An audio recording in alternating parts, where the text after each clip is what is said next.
The Invisible Boy by Trudy Ludwig, illustrated by Patrice Barton. Can you see Brian, the invisible boy? Even Mrs. Carlotti has trouble noticing him in her classroom. She's too busy dealing with Nathan and Sophie.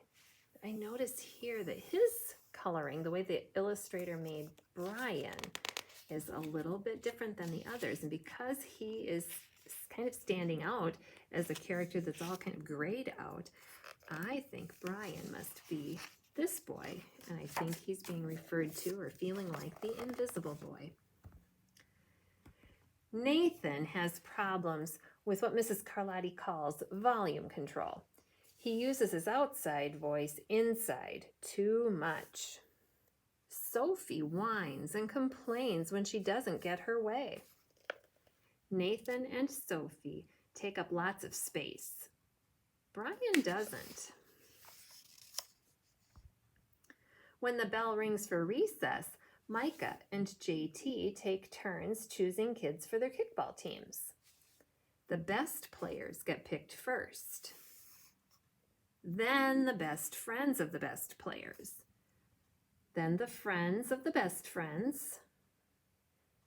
Only Brian is left, still waiting and hoping. He's looking pretty hopeful, isn't he?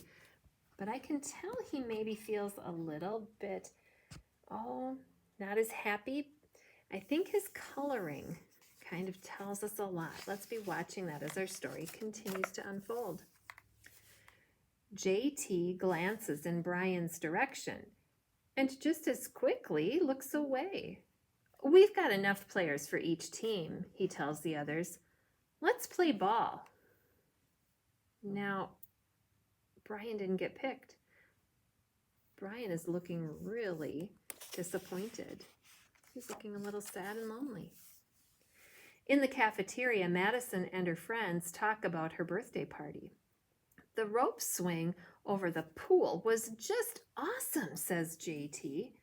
Yeah, so was the water slide, adds Fiona. That was the best pool party ever. I'm so glad you guys have had fun, says Madison. Everybody did except Brian. He wasn't invited. At choosing time, while the other kids play board games and read, Brian sits at his table doing what he loves to do best. He draws fire-breathing dragons, scaling tall buildings, space aliens locked in intergalactic battles, greedy pirates digging for treasure, and superheroes with the power to make friends wherever they go.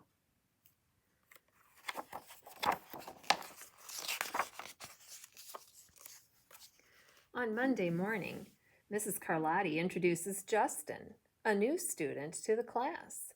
Brian smiles shyly at him. Some of the other kids sneak looks at Justin, trying to figure out if he's cool enough to be their friend. They haven't quite made up their minds yet. I see Brian smile. I think he might be happy to have a new friend in class. At lunch, Madison and JT watch Justin eat with chopsticks. What's that? Asks Madison as she points at Justin's food. And Justin answers, it's bulgogi. Bul what? I don't know if I pronounced that right. Maybe someone here knows how to say it. Bulgogi. It's Korean barbecued beef. My grandma made it for me. It's really good. Do you want to try some? There's no way I'd eat bulgogi. And the kids laugh. All of them, that is, except Brian.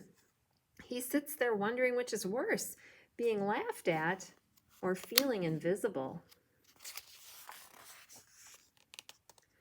The next day, when Justin goes to his cubby to put away his backpack, he notices a piece of paper with his name on it.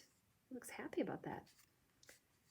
Justin, I thought the bulgogi looked good. And it's signed by Brian. Yum.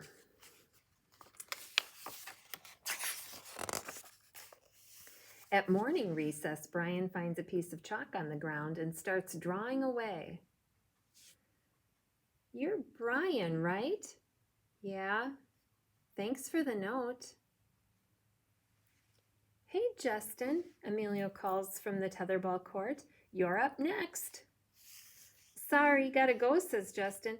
But by the way, that's a really cool drawing, he adds before taking off. Are you noticing anything about our character Brian? Be watching. Back in class, Mrs. Carlotti asks the kids to team up in 2s or 3s for a special project. The kids scurry around the room to pair off. Brian heads toward Justin. I'm all ready with Justin, says Emilio. Find someone else. Brian looks at the floor, wishing he could draw a hole right there to swallow him up.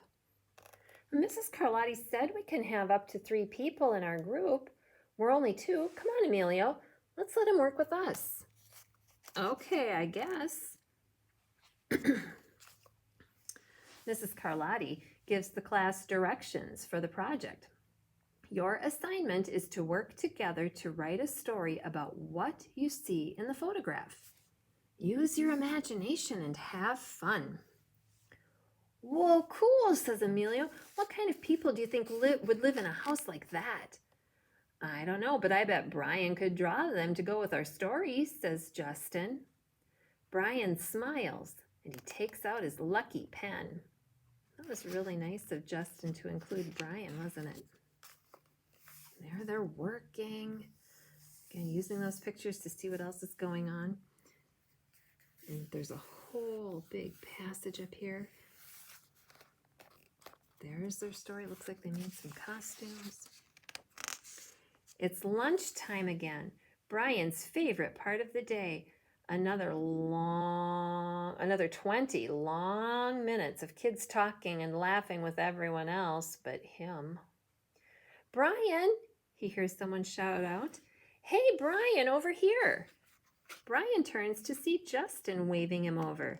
Emilio nods at Brian as he makes room for him at the table. Cookie? Thanks.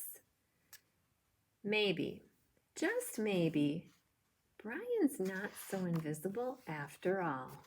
Now, what have you noticed about Brian from the beginning of the story to the end?